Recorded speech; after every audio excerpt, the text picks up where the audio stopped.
বৈশাখী খরতাপে পুড়ছে সারা দেশ। তীব্র তাপদাহে জ্বলছে ৬ জেলা। এর মাঝেই ১২ জেলায় বজ্রপাত সতর্কতা জারি করেছে আবহাওয়া অফিস। আজ অথবা কাল থেকে বৃষ্টি শুরুর সম্ভাবনা থাকায় আর বাড়ানো হচ্ছে না তাপপ্রবাহ সতর্কতা। মফিউর রহমানের রিপোর্ট। ঋতুচক্রে গরম আবহাওয়ার সময় পার করছে দেশ। রৌদ্রের অগ্নিঢালা কিরণে পুড়ছে মানুষ। খরতাপে হাঁসফাঁস অবস্থা প্রাণীকুলের।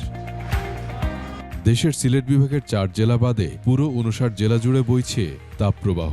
এর মাঝে তীব্র খরতাপে পুড়ছে যশোর, চুয়াডাঙ্গা, খুলনা, রাজশাহী, পাবনা ও সিরাজগঞ্জ জেলা। তাপমাত্রা একটু বেশি থাকে, যদি আমাদের হিট স্ট্রেসটা একটু বেশি হয়, তা সকাল 10টা থেকে 4টার মধ্যে জরুরি প্রয়োজন ছাড়া বাসায় থাকাটা ভালো। আর যাদের জরুরি প্রয়োজন বের হতে হবে, অবশ্যই একটা ছাতা ব্যবহার করতে হবে এবং পর্যাপ্ত পরিমাণ পানি সাথে রাখতে হবে।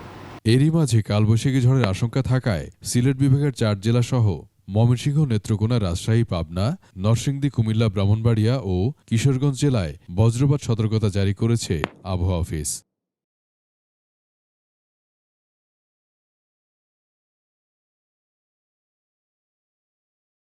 ময়মনসিংহ, নেত্রকোনা এবং কুমিল্লা, কিশোরগঞ্জ এই কয়েকটা জেলায় আমাদের লাইটেনিং অ্যালার্ট বা আমাদের বজ্রপাতের যে সতর্কবার্তা। আগামী সোম-মঙ্গলবার থেকে প্রায় সারা দেশে বৃষ্টিপাত হলে তাপমাত্রা সহনীয় হয়ে আসবে বলেও জানিয়েছে আবহাওয়া অফিস। তবে খুলনা অঞ্চলে তাপপ্রবাহ কমতে আরও কিছু সময় লাগবে। সিলেট এবং ময়মনসিংহ এই দুইটা ডিভিশনে কিছু কিছু জায়গায় 50% এরিয়া ভালো বৃষ্টির সম্ভাবনা আছে। রংপুর, রাজশাহী, ঢাকা ডিভিশন এবং চট্টগ্রাম ডিভিশন, এই 4টা ডিভিশনে আমাদের 2-1 জায়গার বৃষ্টি হতে পারে। এদিকে কালবৈশাখী ঝড়ের কারণে নদীবন্দরগুলোর জন্য সতর্কতা জারি করেছে আবহাওয়া অফিস।